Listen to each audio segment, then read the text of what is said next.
Anything to say for yourself today? No, ma'am. Any reason why you might have done this to this young man? No, ma'am. No reason. No, ma'am. You have nothing to say for yourself. No, ma'am. You want to tell the community anything? No, ma'am. Did you confess to police? Yes, ma'am. Are you proud of what you've done? No, ma'am. Do you have remorse for what you've done? No, ma'am.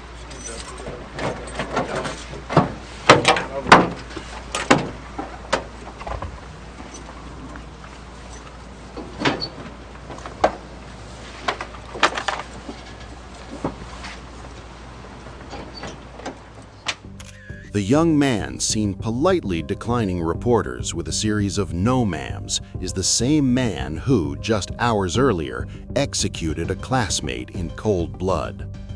Outside, he maintained the image of a soft-spoken college freshman. But that mask is about to fall, revealing a level of calculated detachment that would baffle even the most seasoned investigators. He isn't here to plead for his life. He's here to provide a clinical, step-by-step account of a killing.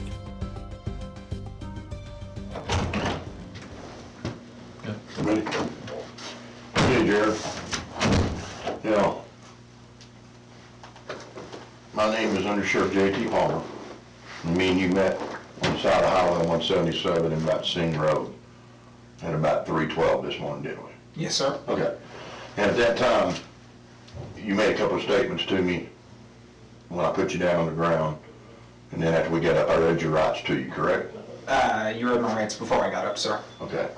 Most suspects are paralyzed by fear, but Jarrod is busy acting as the grammar police for his own arrest. By correcting the officer on the exact timing of his Miranda warning, he is establishing an intellectual hierarchy. Even in handcuffs, he needs to be the primary source of truth in the room. And during that talk, do you remember what you told me after I read your Miranda warning to you? Not word for word, but the effect, yes. Okay, and what do you remember telling me? In summation that I'm guilty, yes. Of what? Of murder. Okay, and who did you murder? Generro. Okay, and how did you murder him? With a gun. I shot him in the head twice. Okay. 3 shots were fired, 1 missed. Notice the phrase, in summation. He isn't talking like a man who just committed a murder. He's talking like a researcher presenting a final report. He uses academic language as a semantic shield to distance himself from the brutality. Then he describes a double tap to the head with the same emotional weight as a grocery list. And where did you shoot? Where was this? Where did this happen at? Around 5 miles north of Asher, Oklahoma, on our side road. Do you know what that side road's called? No, sir. Do you know what's on the corner of that side road? Power station, sir. Like a substation, Yeah. a substation? Yes, sir. Okay. And does that road go all the way through? No, sir. It turns left. Okay. And did you have knowledge of this? Yes, sir. Okay. Are you from that area? Yes, sir. And your mom and dad's house is not too far from there? Maybe half a mile to 3/4 of a mile, sir. Okay. And can you get to your mom and dad's house by going down that road? Yes, sir. Okay. Jarrod anchors the crime scene to his parents' home with chilling precision. This is spatial detachment. He isn't visualizing a human being in a ditch. He is visualizing coordinates on a map. In his mind, the world is a series of data points, not a community of people. And you indicated to me you shot this guy while he was driving his pickup down the road? Yes, sir. Okay. Okay. And that's basically what you told me on the side of the road? In summation, yes, sir. And in fact, we already had found a pickup, and there was a body next to it in a ditch? Yes, sir. Okay. And that's what we're going to talk about now. Is that? Yes, sir. Are you okay with that? Yes, sir. So you agreeing to talk to me again? Yes, sir. Okay. Jarrod, give me your full name. Jarrod Wayne Murray. Okay. And what's your date of birth? July the 20th, 1994. Okay. And do you live with your mom and dad? Do you stay with your mom and dad? No, I live at the dormitories in college. Before then, I lived with my grandparents in town. In town of Asher? Yes. Okay.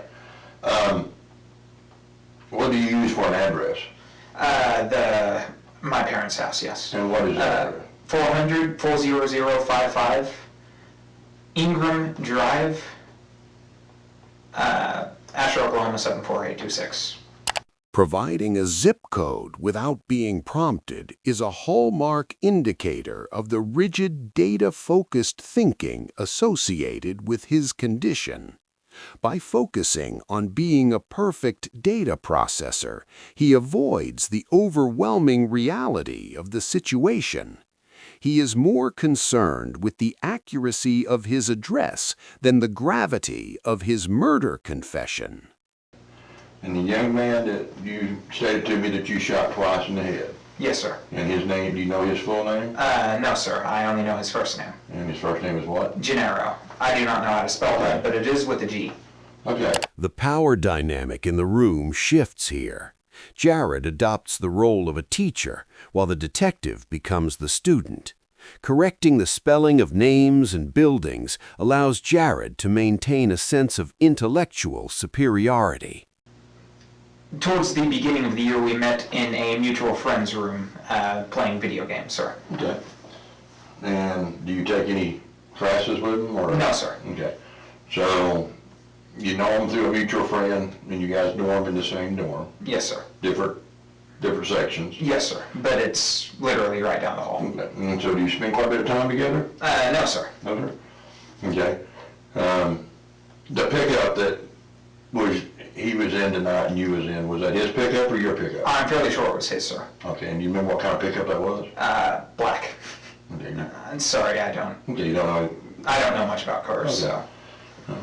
but single cab? Single cab, black, dent on the passenger side. Okay. And can you go back and tell me how you two got hooked up tonight? Or this is actually,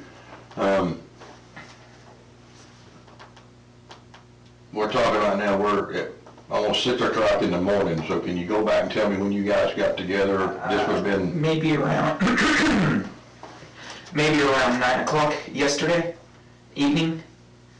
so on the 5th. Yes. Maybe it was closer to 10. Okay, 9 to 10. And how'd you guys hook up? I went down to his dorm room and asked if I could be given a ride to Walmart in exchange for $20 gas money. Okay. And did he agree to that? Yes, sir. Okay.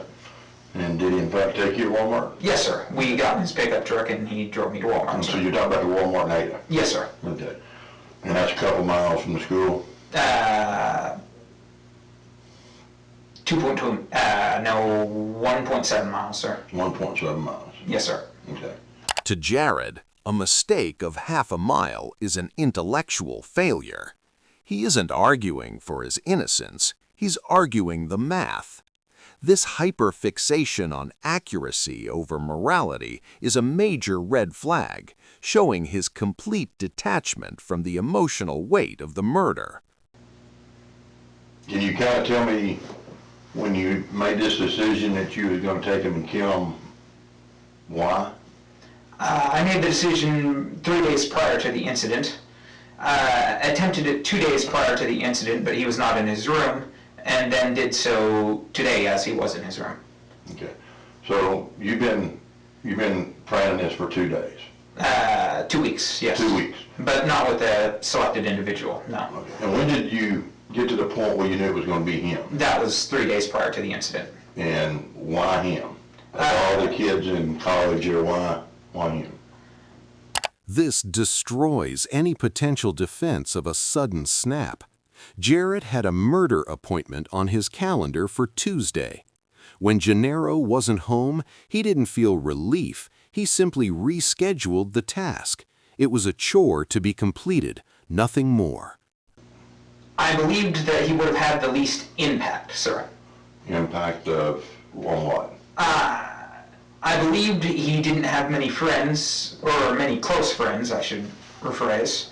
And as his, as he is going missing, his absence would be less notable.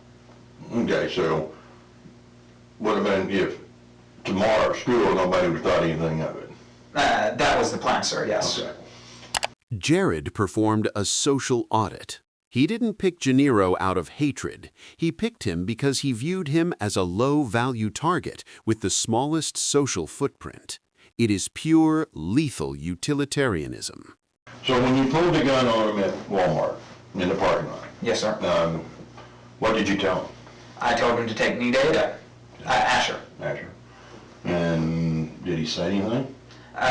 He panicked, wanted to pull out his phone. I yanked the phone out of his hand, and then he panicked some more, kept telling me not to kill him. To make him feel more comfortable, I unloaded the clip, unloaded the bullet from the chamber, handed them over to him, and that eased his nerves a little.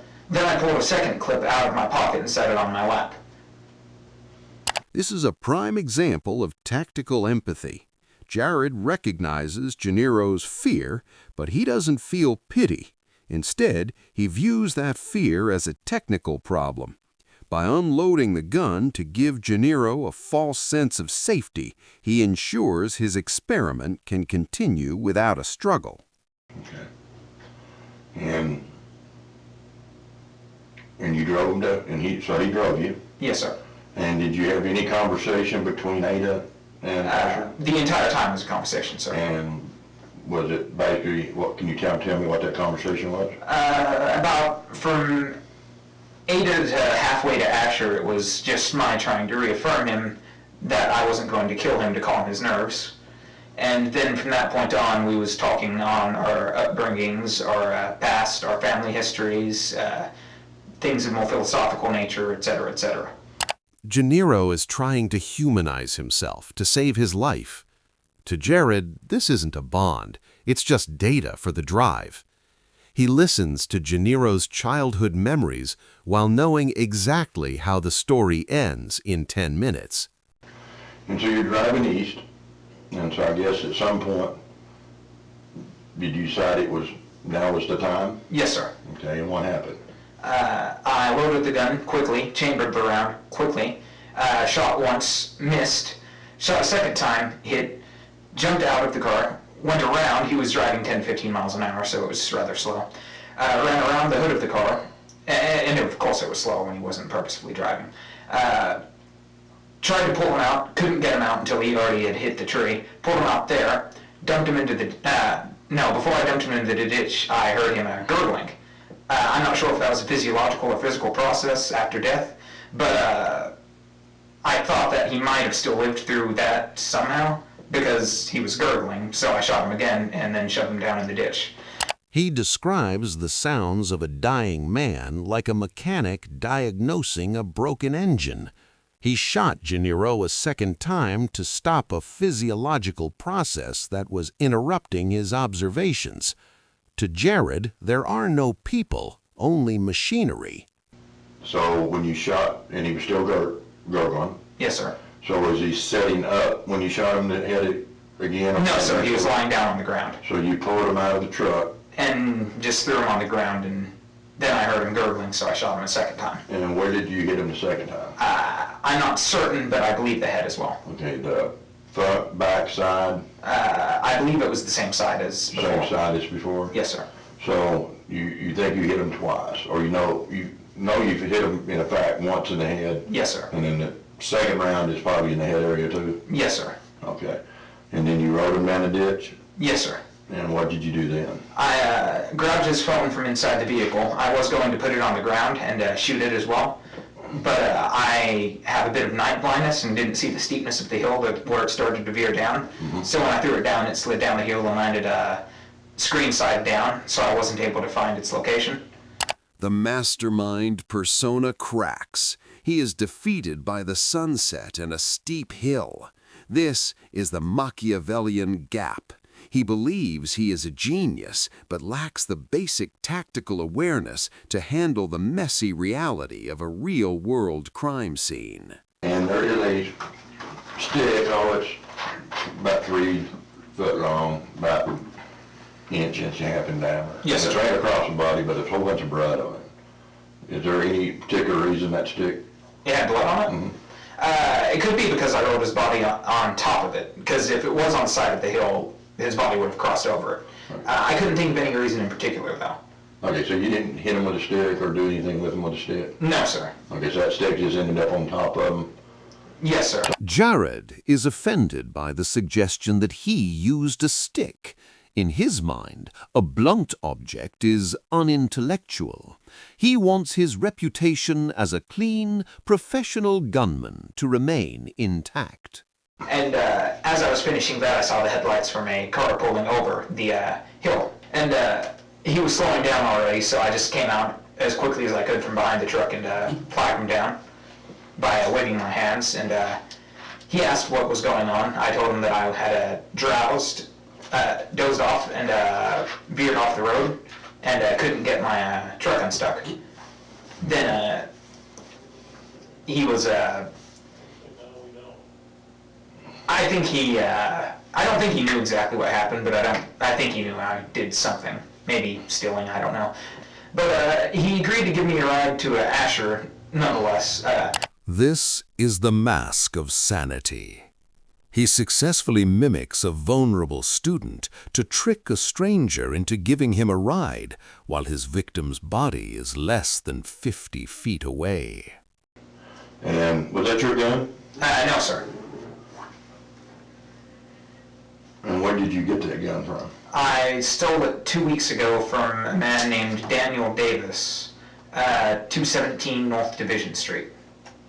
Now where's Division Street? It's the, if you're going down Old 18 and entering Asher. What town is it in? Asher, Oklahoma. And his name's Daniel Davis? Yes. And how did you steal it from his house? I went into his house. His family and my family are on good terms. I just walked in the door and went back to his mother's room and told her that I had a video game to return to Daniel. Then I went into Daniel's room, put a video game that I brought with me as a way to get into the door, and got the gun. Okay. He stole the gun 14 days before the murder, using a video game as a decoy to trick a friend's mother. This destroys the sudden snap defense. He was armed and waiting for a victim for 2 weeks. This was the execution of a long-standing goal. Have you done any other thing that's been violent? Yes, sir. The mutual friend that I talked about, that I know him through, his name is Wyatt Freeman.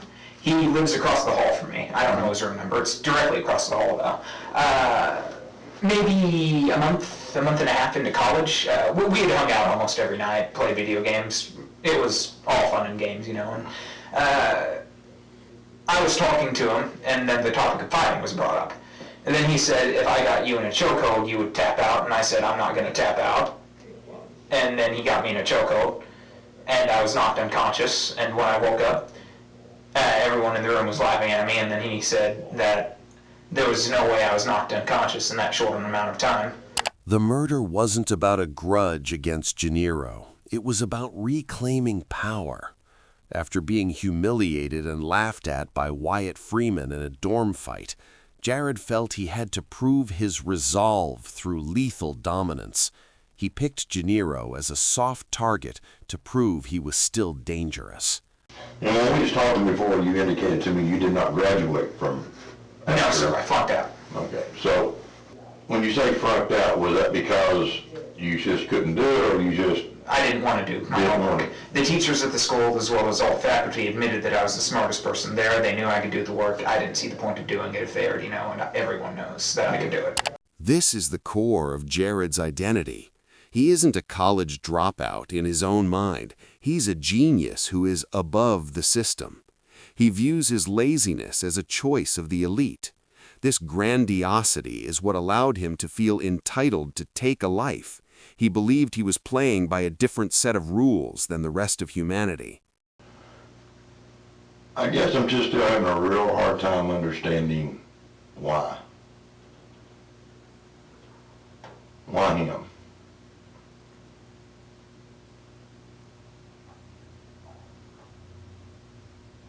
Well, if it was a random person, there's the possibility he could have children or something of that nature. If it was someone else up there, they have a lot more friends, they're a lot more social, so... So, to kind of just by his quota status of not really having many friends or being social, it was a good victim. His presence would be less noticed, yes. Okay. That said, he did have a girlfriend and some friends. You don't think his girlfriend would have missed him? I wasn't aware of his girlfriend until tonight, sir. Oh. You don't think she's going to be upset, heartbroken? I think she will be, sir. How did that make you feel? No different, sir. Okay. The detective attempts to humanize the victim by bringing up his girlfriend and family. In a typical interrogation, this is where a suspect cracks. Jarrod's response, "no different," is the definitive proof of his emotional flatline. The grief of others carries zero weight to him. What do you think should happen to you? Death sentence, sir. And why do you think you deserve the death sentence? An eye for an eye, sir. Do you believe an eye for an eye? Yes, sir. All right. We'll be getting you taken out to the jail here shortly, okay? Yes, sir.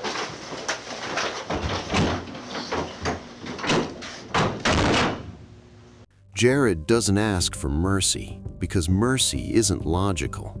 He treats his own life with the same transactional math he applied to Generro. An eye for an eye is the only equation left that balances his world. He isn't repenting, he's just closing the file.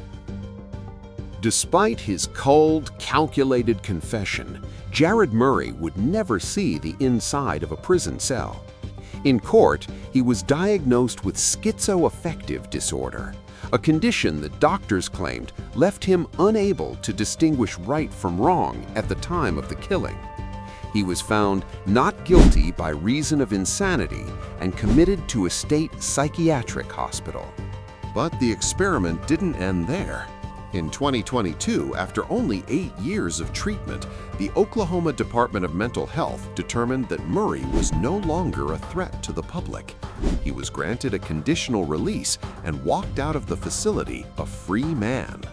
The man who took a life just to see what it felt like is now back in society, while the family of Generro Sanchez is left with a sentence that has no end date.